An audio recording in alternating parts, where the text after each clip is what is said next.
জীবনটা উপভোগ করতে হয় প্রতিদিন, প্রতি মুহূর্তে, প্রতিটি ছোট ছোট স্মৃতি আনন্দ উপলক্ষে। যত বেশি হাসবেন, যত কম অভিযোগ করবেন, জীবনটা ততই ভরে উঠবে সুখে, পরিতৃপ্তিতে। আসসালামু আলাইকুম, welcome back to new another video. আশা করছি যে যেখান থেকে যে অবস্থায় আমার ভিডিওটি দেখছেন সবাই আল্লাহ তাআলার অশেষ রহমতে সুস্থ আছেন।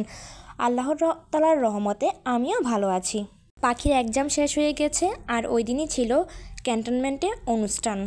আমার মেয়েটা অনেক বেশি আনন্দ করেছে। অনুষ্ঠানের শুরু থেকে শেষ পর্যন্ত সে আমার কাছেই ছিল না, একদম সামনে গিয়ে নাচ করেছিল। মাঝে মাঝেই এরকম অনুষ্ঠান হয়ে থাকে যেখানে বড়দের পাশাপাশি ছোটরাও অনেক বেশি পরিমাণে আনন্দ করে থাকে। প্রতিটি মানুষের জীবনে প্রয়োজন রয়েছে আনন্দের, প্রয়োজন রয়েছে পরিবারের সাথে কিছু সময় ভালো কাটানোর। যাই হোক, এখানে আমি পুরো অনুষ্ঠানের ভিডিও ক্লিপ দেইনি, কারণ কখন কি সমস্যা হয়ে বসে থাকে তা তো বলা যায় না। তার পরের দিন সকালবেলা আমি একদম সকাল থেকেই ভিডিওটি শুরু করে দিয়েছি। সকালে ঘুম থেকে উঠেই আমি ফ্রেশ হয়ে প্রথমে আমি আগে চা বানিয়ে নিয়েছি। শীতের সকালে 1 কাপ চা হলে কিন্তু আর কিছুই লাগে না, এবং সাথে বানিয়ে নিয়েছি পরোটা। চা দিয়ে পরোটা খেতেই কিন্তু আমার কাছে সবচেয়ে বেশি ভালো লাগে।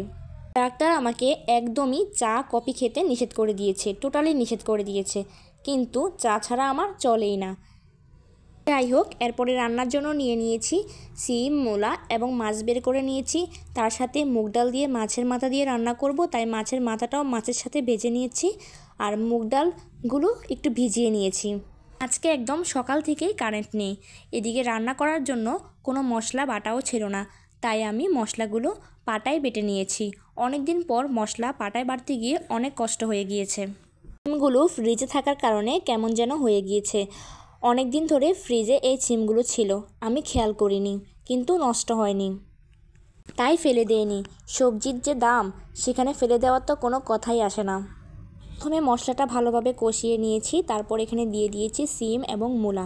সিম এবং মূলাটা অল্প কিছুক্ষণ কষিয়ে নিয়ে তার সাথে দিয়ে দিয়েছি ভেজে রাখা মাছগুলোও কিছুক্ষণ কষিয়ে নিয়েছি, তারপর দিয়ে দিয়েছি ঝোলের পানি। এই তো দেখেন, কিছুক্ষণ রান্না করে নেওয়ার পরে আমার সিম তরকারি রান্না একদম শেষ। সবজি দিয়ে এভাবে মাছ রান্না করলে কিন্তু খেতে খুবই ভালো লাগে। শীতের এই সময়টা আমি বেশিরভাগ সময়ই সবজি দিয়ে মাছ রান্না করে থাকি। এখানে আমি মাছের মাথা দিয়ে মুগ ডাল রান্না করার জন্য মশলাগুলো দিয়ে ভালোভাবে কষিয়ে নিয়েছি। এখানে কিন্তু সকল ধরনের মশলাই দিতে হবে। আমি দিয়ে দিয়েছি আদা, রসুন, জিরা, গরম মশলা সব কিছু দিয়ে দিয়েছি। দিয়ে ভালোভাবে মশলাটা কষিয়ে নিয়ে তারপর মাছের মাথাটা দিয়েছি। মাছের মাথাটা একটু পরিমাণে কষিয়ে নিয়ে দিয়ে দিয়েছি মুগ ডাল দিয়েও ভালোভাবে কষিয়ে নিব। সাধারণত মাংস রান্না করার সময় আমি যে মশলাগুলো দিয়ে থাকি, মাছের মাথা দিয়ে মুগ ডাল রান্না করার সময়ও কিন্তু আমি ওই একই মশলা দিয়ে থাকি। আর এভাবে এই ডালটা রান্না করলে ভাতের পাশাপাশি রুটি এবং পরোটা দিয়েও কিন্তু খাওয়া যায় এবং খেতে খুবই ভালো লাগে। আপনাদের ভাইয়ার জন্য তো এভাবে ডাল রান্না করলে রুটি বানাতেই হয়। এই তো আমার ডাল রান্নাটা প্রায় শেষ হয়ে গিয়েছে। আজকের ভিডিওটা এই পর্যন্তই। আসসালামু আলাইকুম, আল্লাহ হাফেজ।